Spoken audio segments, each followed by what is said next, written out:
Welcome back to our channel. Today we take a deep dive into the remarkable yet bittersweet story of Donald O'Connor, a man whose talents lit up the silver screen and whose charm captured the hearts of audiences worldwide. Best remembered for his dazzling performance in Singin' in the Rain, O'Connor was a triple threat who could sing, dance, and act with effortless charisma. But behind the laughter and applause lay a life filled with challenges, triumphs, and heartbreak. From his humble beginnings in a vaudeville family to the heights of Hollywood stardom, and from personal tragedies to his bittersweet final years, O'Connor's journey is as extraordinary as it is poignant. Join us as we uncover the strange and sad ending of one of entertainment's most cherished stars. Donald O'Connor's life began in Chicago, Illinois, at St. Elizabeth Hospital on August 29, 1925. From the moment he entered the world, it seemed his destiny was to entertain. Born to John and Effie O'Connor, both experienced vaudeville performers, Donald grew up surrounded by the glitz and grind of show business. John's Irish roots and Effie's Midwestern determination shaped the couple's shared dream of a life in the entertainment. Their meeting wasn't just a stroke of fate, it was the convergence of two resilient spirits who found solace in the world of acrobatics, laughter, and applause. Despite their 10-year age gap, John and Effie married and created a dynamic acrobatic act, performing with world-renowned circuses like Hagenbeck Wallace and Ringling Brothers, before transitioning to vaudeville. The O'Connor family wasn't just a family, they were a traveling troupe. Life on the road defined Donald's childhood. With 6 children, John rigged a custom wagon that became both home and rehearsal space. This wasn't just any wagon, it was a marvel of ingenuity, complete with bunks, lanterns, and even a stove. The family lived on the move, braving everything from harsh prairie weather to snowstorms in Milwaukee, performing wherever they could. This lifestyle wasn't easy, but it taught Donald resilience and adaptability from a very young age. Donald's stage debut was hardly conventional. As a toddler, he often wandered onto the stage, stealing the spotlight even in diapers. His antics, like tossing his pacifier into the orchestra pit or stomping around to music, were unplanned but unforgettable moments that hinted at his innate charm and knack for performing. His siblings, particularly his brothers Jack and Billy, incorporated him into their tumbling acts as soon as he could walk steadily.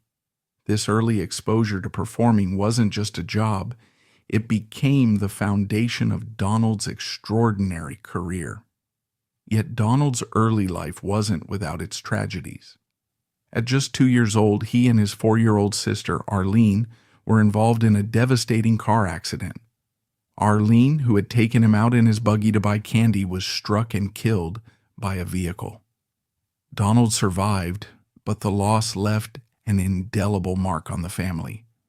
As if this heartbreak weren't enough, his father, John, passed away from a heart attack just weeks later while performing on stage. These back-to-back losses could have shattered anyone, but Effie, the family's backbone, pushed forward. The show had to go on, not just for the sake of their livelihood, but as a testament to their resilience.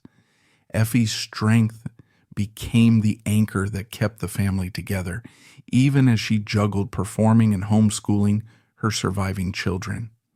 Effie's approach to education was as unconventional as their lifestyle. She used dressing rooms and train compartments as makeshift classrooms, teaching Donald and his siblings everything from multiplication to reading. She even utilized correspondence courses through the Pennsylvania Board of Education to ensure her children had the basics. Donald's early education wasn't traditional, but it was tailored to the demands of a life on the road. This blend of discipline and creativity shaped his ability to adapt to any situation, a trait that would serve him well throughout his career. What's fascinating about Donald's upbringing is how deeply it shaped his career and personality. His early exposure to tragedy, relentless work ethic, and unconventional education all contributed to his ability to adapt, whether he was performing on stage, acting in films, or transitioning to television later in life.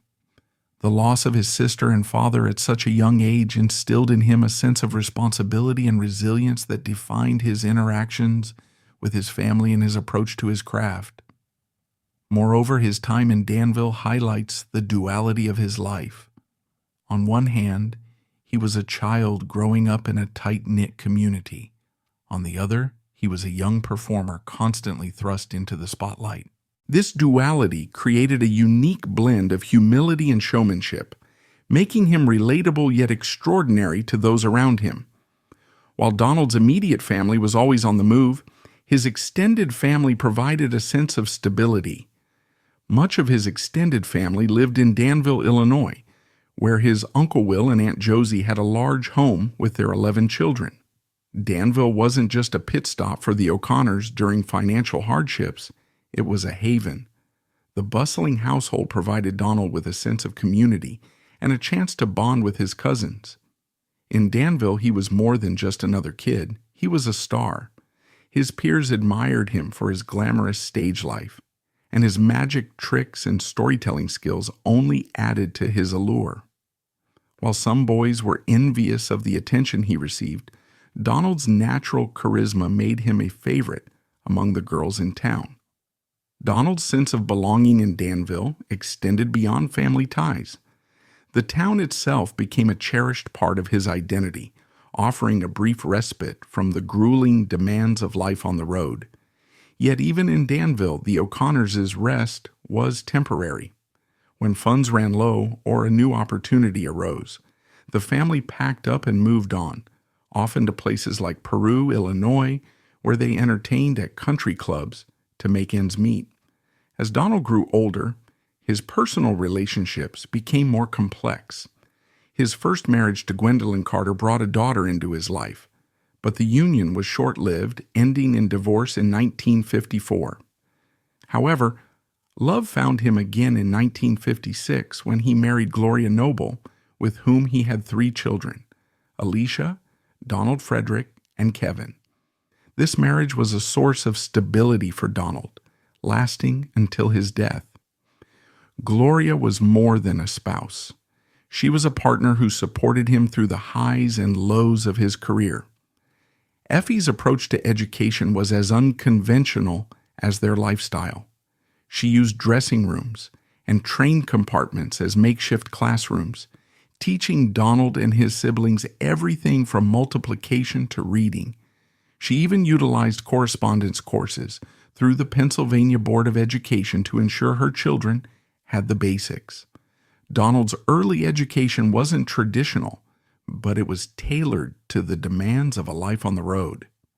This blend of discipline and creativity shaped his ability to adapt to any situation, a trait that would serve him well throughout his career. Donald O'Connor's career in show business was nothing short of remarkable, starting at a time when Hollywood was evolving into the entertainment powerhouse we know today.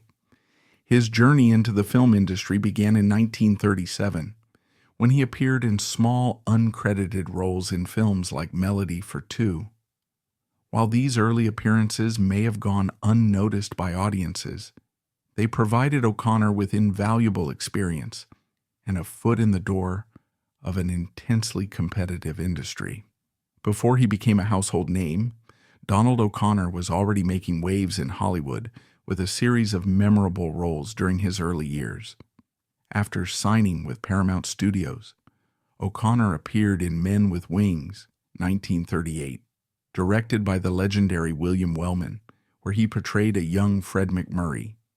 He quickly followed with Sing You Sinners, 1938, sharing the screen as the younger brother of Bing Crosby and Fred McMurray, a role that showcased his natural charisma and set him apart as a rising star. O'Connor's early career also saw him exploring a variety of roles, from playing Huckleberry Finn in Tom Sawyer, Detective, 1938, to taking on emotional roles in films like Boy Trouble, 1939, and unmarried, 1939. His ability to bring depth and energy to each character solidified his place as one of Hollywood's most promising young actors. He even appeared in Beau Geste, 1939, again directed by Wellman, where he portrayed a young Gary Cooper, a performance that added another layer of complexity to his growing reputation.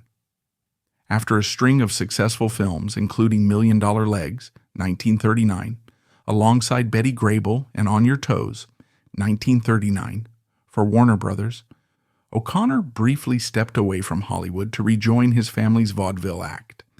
This 2-year hiatus allowed him to further hone his skills, blending his natural comedic timing and performance artistry that would later define his career.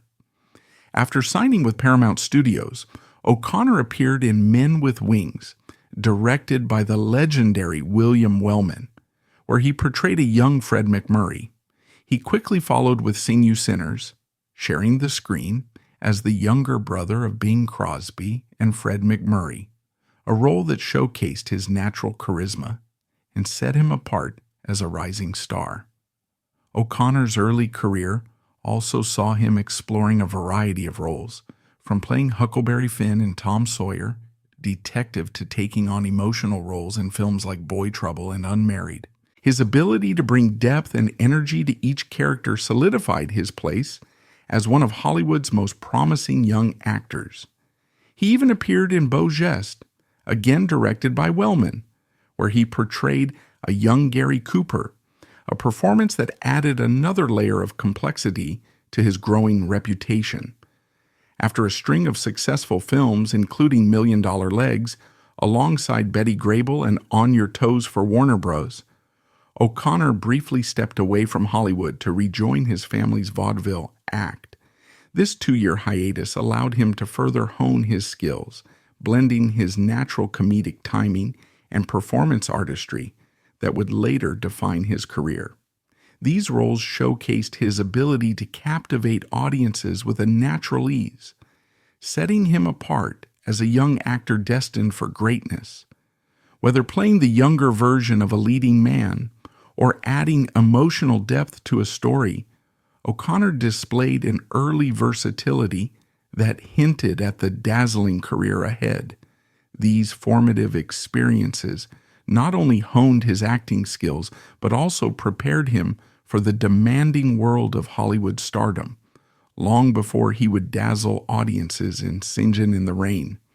By 1941, his hard work and natural talent paid off when he signed with Universal Pictures, a studio that was churning out a steady stream of musicals to meet the demand for light-hearted entertainment during World War II. Paired frequently with Peggy Ryan, O'Connor became a staple in Universal's B-movie musicals. While these films may not have been blockbusters, they showcased his incredible singing, dancing, and comedic abilities, laying the groundwork for his future stardom. However, it was in 1952 that O'Connor truly cemented his place in Hollywood history. Cast as Cosmo Brown in the iconic film Singin' in the Rain, O'Connor stole the show with his humor, energy, and jaw-dropping physicality. His performance of Make 'Em Laugh remains one of the most celebrated musical numbers in cinema, a tour de force that combined slapstick comedy, impeccable timing, and astonishing athleticism. It wasn't just a song, it was a masterclass in entertainment, showcasing his ability to blend humor and artistry seamlessly. Donald O'Connor's impact on comedy and dance was nothing short of revolutionary. Drawing from his vaudeville roots, O'Connor brought a unique blend of physical comedy, improvisation, and seamless choreography to the screen. His performances didn't just entertain, they broke boundaries, proving that comedy could be as graceful as a ballet and as precise as a military drill. In iconic numbers like Make 'Em Laugh, O'Connor used his body as a canvas for storytelling, transforming simple slapstick into an art form. His ability to fuse humor with dance created a signature style that inspired generations of performers, from Broadway stages to modern Hollywood. O'Connor didn't merely perform, he redefined what it meant to be a comedic dancer, ensuring his legacy would endure as a blueprint for entertainers who followed in his footsteps. Beyond St. John in the Rain, O'Connor expanded his repertoire with the Frances series, a collection of films that added a quirky twist to his career. In these movies, he portrayed a soldier who befriends a talking mule, an unusual premise that resonated with audiences at the time. While not as critically acclaimed as his work in musicals, the Frances series demonstrated his versatility and solidified his reputation as a bankable star.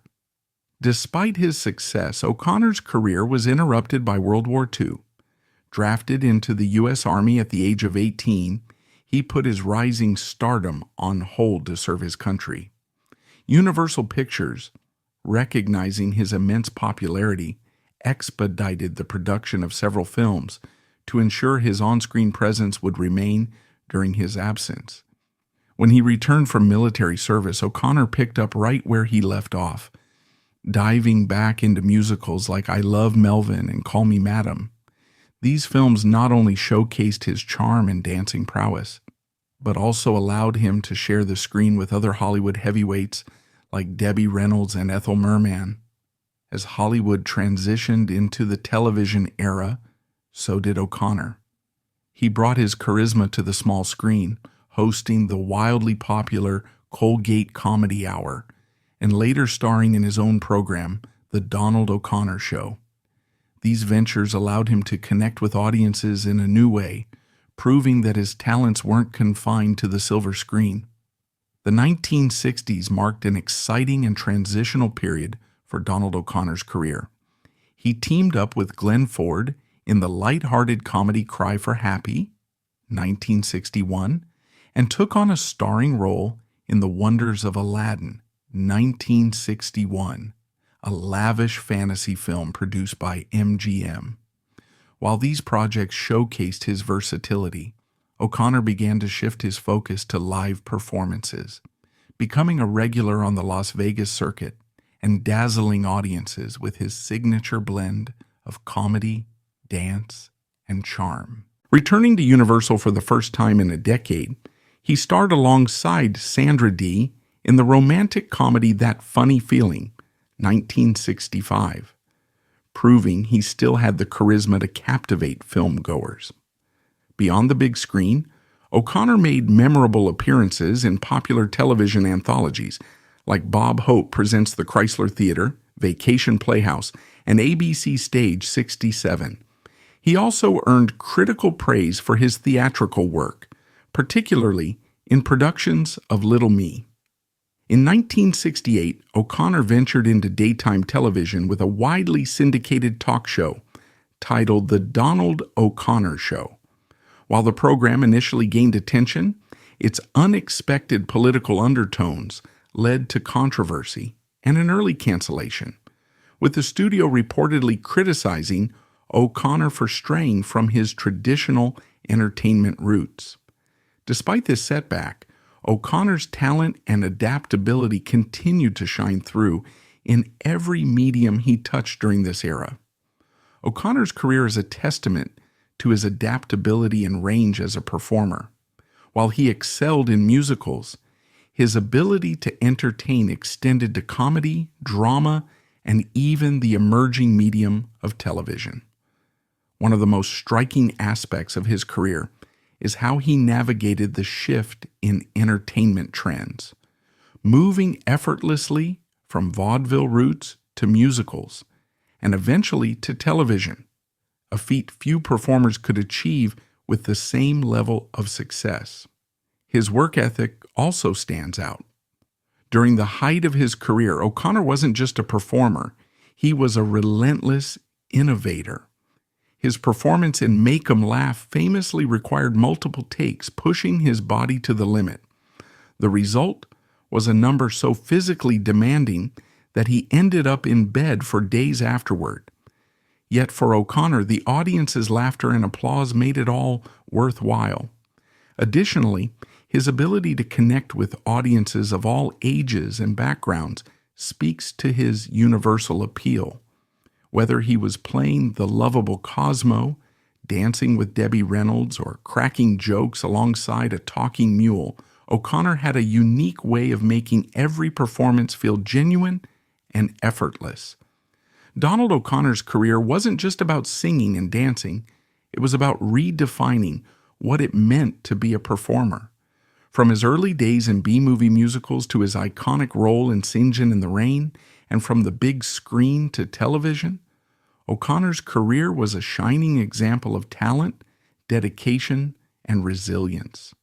Behind Donald O'Connor's bright smile and seemingly effortless charm lay a life marked by significant challenges and personal struggles. By the 1970s, O'Connor was battling alcoholism, a fight that tested his resilience both personally and professionally. The pressures of maintaining his career, coupled with the demands of fame, pushed him into a dark chapter of his life. However, true to his nature, O'Connor refused to let these struggles define him. By the end of the decade, he overcame his addiction, a triumph that showcased his unwavering determination to rebuild his life and career. Health challenges also plagued O'Connor during this period. In 1971, he suffered a heart attack, a stark reminder of the toll his years of intense physical performances and personal stress had taken on his body. For a man known for his boundless energy on screen, this was a sobering moment. Yet, once again, O'Connor demonstrated remarkable resilience, recovering and returning to the spotlight with renewed vigor. One of the most curious and unfortunate moments in O'Connor's career came during the production of White Christmas in 1954. Originally cast to co-star alongside Bing Crosby, O'Connor was forced to step away from the role after contracting an illness from the mule who played Francis in his popular Francis film series. Losing such a high-profile opportunity was undoubtedly a blow, especially given the immense success the film would go on to achieve. The role eventually went to Danny Kaye, but O'Connor's fans could only imagine what his unique energy and charisma would have brought to the film. Despite these setbacks, O'Connor proved time and again that he was more than capable of bouncing back. In fact, his career experienced a resurgence when he was invited to host the Academy Awards, a prestigious opportunity that reaffirmed his status as a beloved entertainer. His performance as host highlighted his natural comedic timing, wit, and ability to connect with audiences, reminding the world why he was such a cherished figure in Hollywood. What makes O'Connor's story so compelling is not just the struggles he endured, but how he confronted them head-on. His battle with alcoholism, for instance, was a deeply personal fight, yet it reflected a broader issue faced by many stars of his era. The entertainment industry's relentless demands often left performers vulnerable, with few resources to support their mental and emotional well-being. O'Connor's ability to overcome this adversity speaks volumes about his strength of character. The illness that sidelined him from White Christmas is another poignant moment in his career. While it might seem like a footnote, it underscores the unpredictability of show business and how even the smallest misfortunes can alter the course of a career. Contracting an illness from a mule might sound bizarre, but it's a testament to how physically involved O'Connor's roles often were. It also highlights the sacrifices he made for his craft, whether it was enduring grueling dance routines or performing alongside unpredictable animal co-stars. O'Connor's comeback following his heart attack is equally inspiring. For someone whose physicality was so integral to his performances, regaining his health and returning to work wasn't just a professional achievement, it was a personal victory. His ability to step back into the spotlight and even take on the role of Academy Awards host demonstrated his resilience and his enduring appeal to audiences. As the years passed, Donald O'Connor gracefully transitioned into the twilight of his career, yet his love for performing never waned. In the 1980s and 1990s, O'Connor continued to charm audiences, making appearances in film, television, and theater. His passion for entertaining wasn't just a career, it was his life's purpose. Even as the entertainment industry evolved, O'Connor remained relevant, adapting his talents to new mediums and projects. One of his standout performances from this period was his appearance in the critically acclaimed film Ragtime, 1981, where he shared the screen with some of the most respected actors of the time. This role showcased his ability to evolve as an actor, moving beyond the energetic, boyish charm that had defined his earlier work. His ability to remain versatile and captivating was a testament to his dedication to his craft. Beyond the stage and screen, Donald O'Connor was a man with a quiet generosity that often went unnoticed by the public eye.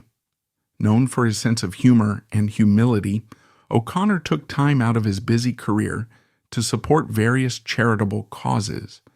One notable example was his involvement in events that supported U.S. troops, especially during and after World War II. Whether performing at USO shows or lending his time to organizations that uplifted veterans and their families, he used his talents to bring joy and hope to those who needed it most. This side of O'Connor, one of compassion and service, added depth to his legacy, proving that his influence extended far beyond Hollywood. In 1997, O'Connor made his final film appearance in Out to Sea, starring alongside legends Jack Lemmon and Walter Matthau. Although his role was relatively small, his presence added a touch of nostalgia and warmth to the film. This final on-screen performance was a fitting end to a career that had spanned decades and brought joy to countless fans. Sadly, on September 27, 2003, Donald O'Connor passed away at the age of 78 due to complications from heart failure. While his passing marked the end of an era, his legacy continues to shine brightly. O'Connor's life and career remain celebrated through numerous tributes, ensuring that his contributions to the entertainment industry are never forgotten. One of the most touching tributes to O'Connor can be found in his self-proclaimed hometown of Danville, Illinois. There, a mural created by artist Andy Goretzky pays homage to 6 legendary entertainers who hailed from Danville, including O'Connor, Gene Hackman, and Dick Van Dyke. This mural is more than just a piece of art. It's a celebration of the immense talent that emerged from this small town and a reminder of O'Connor's enduring impact. Even his birthplace in Chicago, the former St. Elizabeth Hospital, now known as the Saints Mary and Elizabeth Medical Center, serves as a nod to his roots. These physical tributes, though humble, are symbols of a man whose talent and charm transcended time and place, touching audiences far beyond the towns and theaters where he began his journey. Donald O'Connor's contributions to the world of entertainment cannot be overstated. His groundbreaking work in Singin' in the Rain alone is enough to cement his place in Hollywood history. The iconic Make 'em Laugh sequence has inspired generations of performers, while his chemistry with co-stars Gene Kelly and Debbie Reynolds remains a masterclass in collaborative artistry. But O'Connor's legacy extends beyond the screen.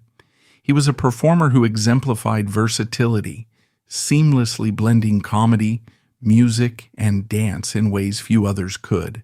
His work ethic and resilience in the face of personal and professional challenges are as inspiring as his performances.